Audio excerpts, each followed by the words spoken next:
Like करो, subscribe करो। Crime story in Hindi. जुर्म की दुनिया क्राइम स्टोरी वाकई अजीब है। कई बार जो दिखता है असल में वो होता नहीं, और कई बार जो होता है असल में दिखता नहीं। ये कत्ल की कहानी भी कुछ वैसी ही है। जिस शख्स की मौत होती है, मौके से उसकी लाश भी मिलती है, और सुसाइड नोट भी मिलता है। वहां से मौत के सबूत भी मिलते हैं, और मौत की वजह भी। इन सभी को देखकर पुलिस भी मान लेती है कि ये आत्महत्या का ही केस है। लेकिन जब पोस्टमार्टम रिपोर्ट पुलिस के हाथ आती है, तो पूरी घटना ही बदल जाती है। अब पुलिस फिर से तफ्तीश शुरू करती है। फिर जो कहानी सामने आती है तो उसे जानकर पुलिस भी दंग हो जाती है। आज क्राइम की कहानी में मध्य प्रदेश के एक बेहद ही सस्पेंस थ्रिलर मर्डर मिस्ट्री की सच्ची कहानी। 29 जून 2019 को भोपाल में मिला था एक कैदी का शव। Crime story Hindi. मध्य प्रदेश की राजधानी भोपाल का सेंट्रल जेल। साल 2019, तारीख 29 जून। इस दिन पैरोल पर जेल से निकले कैदी को लौटना था। 14 दिन की पैरोल पर जाने के बाद जेल प्रशासन को भी उसके लौटने का इंतजार था। तभी जेल प्रशासन को लोकल पुलिस से एक सूचना मिलती है। सूचना थी कि उस कैदी की मौत हो गई है। हत्या के केस में उम्र कैद की सजा मिलने और जेल की जिंदगी से परेशान होकर उसने घर में ही आत्मदाह कर लिया। लोकल पुलिस ने बताया कि कैदी ने एक सुसाइड नोट भी छोड़ा है। हैंडराइटिंग भी उसी की है, और मौत की वजह भी बताई है। इसलिए अब उसके शव का पोस्टमार्टम कराकर केस को बंद करने की तैयारी है। ये जानकर जेल प्रशासन भी उस कैदी के केस को बंद करने के लिए लोकल पुलिस के फाइनल रिपोर्ट का इंतजार करने लगा। जिस कैदी की मौत हुई थी उसका नाम था राजेश परमार। उम्र तकरीबन 34 साल। वह मध्य प्रदेश के भोपाल के नीलेबड़ एरिया के हरिंगा में रहता था। इस पर साल 2014 में एक हत्या का आरोप था। उसी केस में इसकी गिरफ्तारी हुई थी। साल 2016 में उसे कोर्ट ने आजीवन कारावास की सजा सुनाई थी, जिसके बाद से वो जेल में ही था। उसी समय राजेश के पिता की मौत हो गई थी। इसी वजह से उसे 14 दिनों की पैरोल मिली थी। इसलिए 15 जून को वो पैरोल पर बाहर आया था। 29 जून को उसकी पैरोल खत्म होने वाली थी। इस वजह से उसे हर हाल में 29 जून को जेल में लौटना था। लेकिन 29 जून की सुबह ही उसके घर से आग की लपटें निकलने लगी थीं, जिसे देख आसपास के लोगों ने पुलिस को सूचना दी। फायर ब्रिगेड की गाड़ियां और लोकल पुलिस मौके पर पहुंची। आग बुझाने पर देखा गया तो एक युवक बुरी तरह से जल चुका था। चेहरा और शरीर भी पूरी तरह से जला हुआ था। देखकर ही वो मरा हुआ लग रहा था। फिर भी पुलिस ने आखिरी उम्मीद में उसे तुरंत अस्पताल में भर्ती कराया, जहां डॉक्टरों ने मृत करार दिया। सुसाइड नोट से मौत की वजह का पता चला। Suspense murder mystery. अब पुलिस ने घर की तलाशी ली तो एक सुसाइड नोट भी मिला, जिसमें लिखा था कि पिता की मौत होने से वो दुखी था। अब परिवार में कोई उसे पैरोल भी नहीं दिलाएगा। इस वजह से वो अब दुनिया से निराश हो चुका है। लिहाजा वो आग लगाकर आत्महत्या कर रहा है। इसके लिए कोई दूसरा जिम्मेदार नहीं है। अब ये सुसाइड नोट के आधार पर पुलिस ने भोपाल सेंट्रल जेल को भी सूचना दी। शव को पोस्टमार्टम के लिए भेज दिया। साधारण सुसाइड केस की तरह पुलिस ने भी इसे एक तरह से बंद कर दिया। उधर पोस्टमार्टम के बाद शव को रिश्तेदारों को सौंप दिया गया। रिश्तेदारों ने भी शव का अंतिम संस्कार कर दिया। लेकिन इस पूरे केस में 24 घंटे बाद नया मोड़ आया, जब वहां की पुलिस को राजेश परमार की पोस्टमार्टम रिपोर्ट मिली। उस समय के भोपाल पुलिस के नए एएसपी अखिल पटेल के पास नीलबड़ का एरिया था। इन्होंने जब पोस्टमार्टम रिपोर्ट देखी तो चौंक गए। रिपोर्ट में लिखा था कि गला दबाने से जान गई है, यानी मौत की वजह आग या धुएं से दम घुटना नहीं बल्कि गला दबाकर हत्या हुई है। फिर वो इस केस की तफ्तीश में जुट जाते हैं। तुरंत मौके से ली हुई सभी फोटोग्राफ अपने पास मंगवाते हैं। अगर आग से जलकर मरा तो फिर गला किसने और क्यों घोंटा?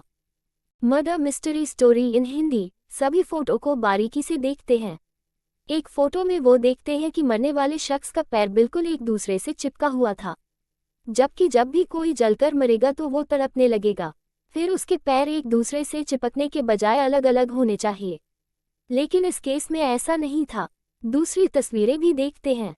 उनसे पता चलता है कि उस शख्स का चेहरा और सीने वाला हिस्सा ही पूरा जला था, जबकि हाथ और पैर ज्यादा जले नहीं थे और अजीब तरीके से मुड़े भी थे।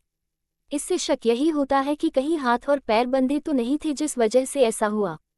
अब इसका पता लगाने के लिए वो पुलिस अधिकारी पूरी टीम के साथ मौके पर जाते हैं।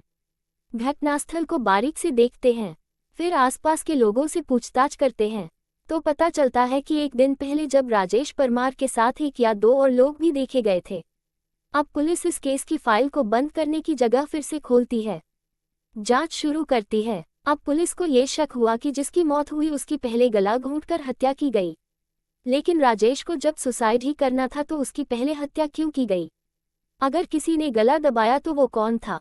अब पुलिस के सामने ये भी सवाल था कि कहीं ऐसा तो नहीं कि मरने वाला राजेश ही ना हो। अगर ये राजेश नहीं है तो फिर कौन था? इन सब सवालों का पता लगाने के लिए पुलिस ने उसके मोबाइल नंबर का पता लगाया। फिर रिश्तेदारों के जरिए उसका एक नंबर मिला जो जेल से आने के बाद एक्टिव था लेकिन अब बंद था। उसकी आखिरी लोकेशन भी भोपाल की ही थी। पुलिस ने जब उसके फ़ोन की कॉल डिटेल चेक की तो एक नंबर पर कई बार बात होने की जानकारी हुई, लेकिन जब उस नंबर पर संपर्क किया गया तो वो भी बंद था। वो नंबर था निहाल नामक युवक का। अब पुलिस के सामने निहाल को खोजने की चुनौती थी और मन में सवाल ये भी आ रहा था कि कहीं निहाल ही तो नहीं मारा गया।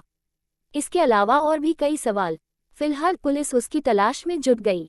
फिर पता चला कि निहाल मूल रूप से बिहार का रहने वाला है और पहले राजेश के मकान में ही किराए पर रहता था, लेकिन कुछ महीने से यहाँ से दूसरे मकान में शिफ्ट हो गया था। अब पुलिस की जांच में निहाल की लोकेशन गुजरात में मिली। इसके बाद पुलिस की एक टीम गुजरात पहुंची और दबोच लिया।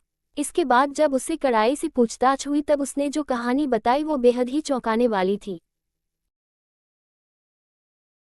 मरने वाले के दोस्त ने चौंकाने वाली बताई ये कहानी। निहाल ने बताया कि जेल से पैरोल पर आने के बाद राजेश ने उससे संपर्क किया था। फोन पर बात हुई और वो उससे मिलने भी गया था। बातचीत के दौरान वो काफी परेशान था, इमोशनल भी था, क्योंकि पिता की मौत के बाद उसे अब जिंदगी में शायद ही कभी पैरोल मिलने की उम्मीद थी। इसीलिए उसने सोचा था कि वो दुनिया की नज़रों में हमेशा के लिए मर जाए और असल में जिंदा भी रहे। इसके लिए उसने कुछ क्राइम सीरीज देखी थी, जिसके बाद एक खौफनाक आइडिया अपनाया। इसके लिए उसने घर में रहने वाली एकमात्र मां को पूजा करने के बहाने 23 जून को ही बाहर भेज दिया था। इसके बाद साजिश रची कि 29 जून को पैरोल खत्म होने के बाद भी उसे जेल नहीं जाना पड़े। इसलिए 28 जून को ही किसी दूसरे शख्स को अपनी जगह मारकर दूर कहीं चले जाने की तैयारी में जुट गया। इस काम में मदद के लिए उसने मुझे बुलाया, लेकिन मैंने साफ मना कर दिया।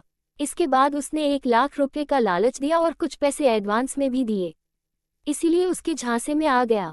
इस तरह 29 जून को पैरोल खत्म होने से ठीक एक दिन पहले यानी 28 जून को ही हम दोनों की मुलाकात हुई। 28 जून की शाम को ही दोनों घर पर ही फ़ोन छोड़कर घूमने निकले ताकि लोकेशन ट्रेस ना हो सके। इसके बाद एक पेट्रोल पंप के पास राजेश को अपने ही उम्र और लंबाई वाला एक युवक मिला। उस युवक ने अपना नाम राजू रेकवार बताया था और दोनों फिर बातचीत करते हुए दोस्त बन गए। बातों ही बातों में दोनों ने राजू को घर पर पार्टी करने और शराब पीने के लिए तैयार कर लिया। राजू मजदूरी करता था, इसलिए खाने और शराब के लालच में तुरंत तैयार हो गया। राजू भी दोनों के साथ राजेश के घर पर आ गया। यहाँ पर राजू को इन दोनों ने खूब जमकर शराब पिलाई। जब उसने अपना होश खो दिया तभी राजेश ने उसकी गला दबाकर हत्या कर दी। इसके बाद उसके हाथ और पैर को रस्सी से बांध दिया ताकि अगर जिंदा भी हो तो आग से बच ना सके। हाथ पैर बांधने के बाद उसे फर्श पर लिटाया और घर में रखी किताबों को उसके ऊपर डाल दिया। फिर राजेश ने खुद ही एक सुसाइड नोट लिखा और उसे कुछ दूरी पर रख दिया ताकि वो सही सलामत पुलिस को सुसाइड के सबूत के रूप में मिल जाए। इसके बाद दोनों ने बाइक से निकाला हुआ पेट्रोल भी डाल दिया ताकि आग से वो पूरी तरह से जल जाए। चूंकि घर का दरवाजा बाहर से बंद होने पर साजिश का शक हो सकता था, इसलिए दोनों ने घर के दरवाजे को अंदर से बंद किया और छत के रास्ते बाहर निकल आए। इसके बाद खिड़की से माचिस जलाकर तीली को अंदर फेंक दिया। इस तरह जब आग की लपटें बढ़ गई तब दोनों एक साथ वहां से फरार हो गए थे। साजिश के तहत राजेश ने निहाल का एक पुराना सिम कार्ड सिर्फ लिया और साउथ इंडिया में चला गया। वहीं निहाल गुजरात आ गया था।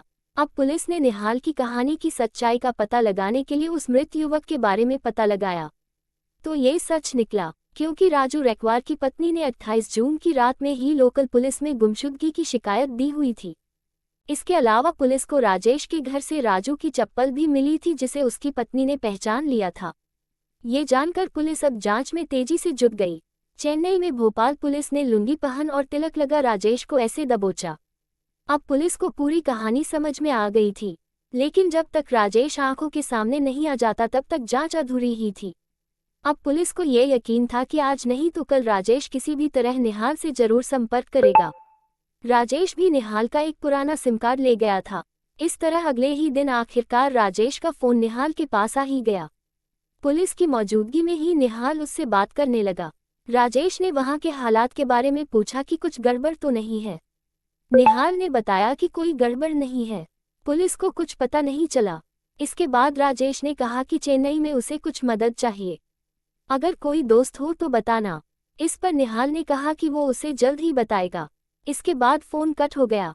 अब पुलिस ने भी राजेश को पकड़ने के लिए पूरी फिल्मी कहानी रची। इसके तहत पुलिस के कुछ लोगों को चेन्नई भेजा और उन्हें लोकल बनकर राजेश से मिलने के लिए बोला।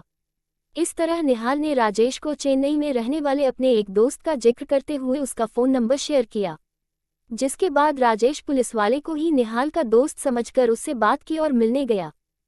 जैसे ही राजेश ने लुंगी और माथे पर तिलक लगाए दो युवकों को निहाल का दोस्त समझकर मदद मांगने पहुंचा, तभी उसे पकड़ लिया गया। इस तरह पुलिस ने एक ब्लाइंड मर्डर केस का खुलासा करते हुए 8 जुलाई 2019 को पूरे केस को मीडिया के सामने लाया था। इस केस के बारे में खुद आईपीएस अधिकारी अखिल पटेल कहते हैं कि ये केस कानून की आंखों में धूल झोंकने वाला था, लेकिन जब बारीकी से केस की जांच हुई तो पूरा सच सामने आ गया। इसके बाद राजेश फिर से सलाखों के पीछे भेज दिया गया। इस पोस्ट से जुड़े हुए हैशटैग्स लाइक करो, सब्सक्राइब करो।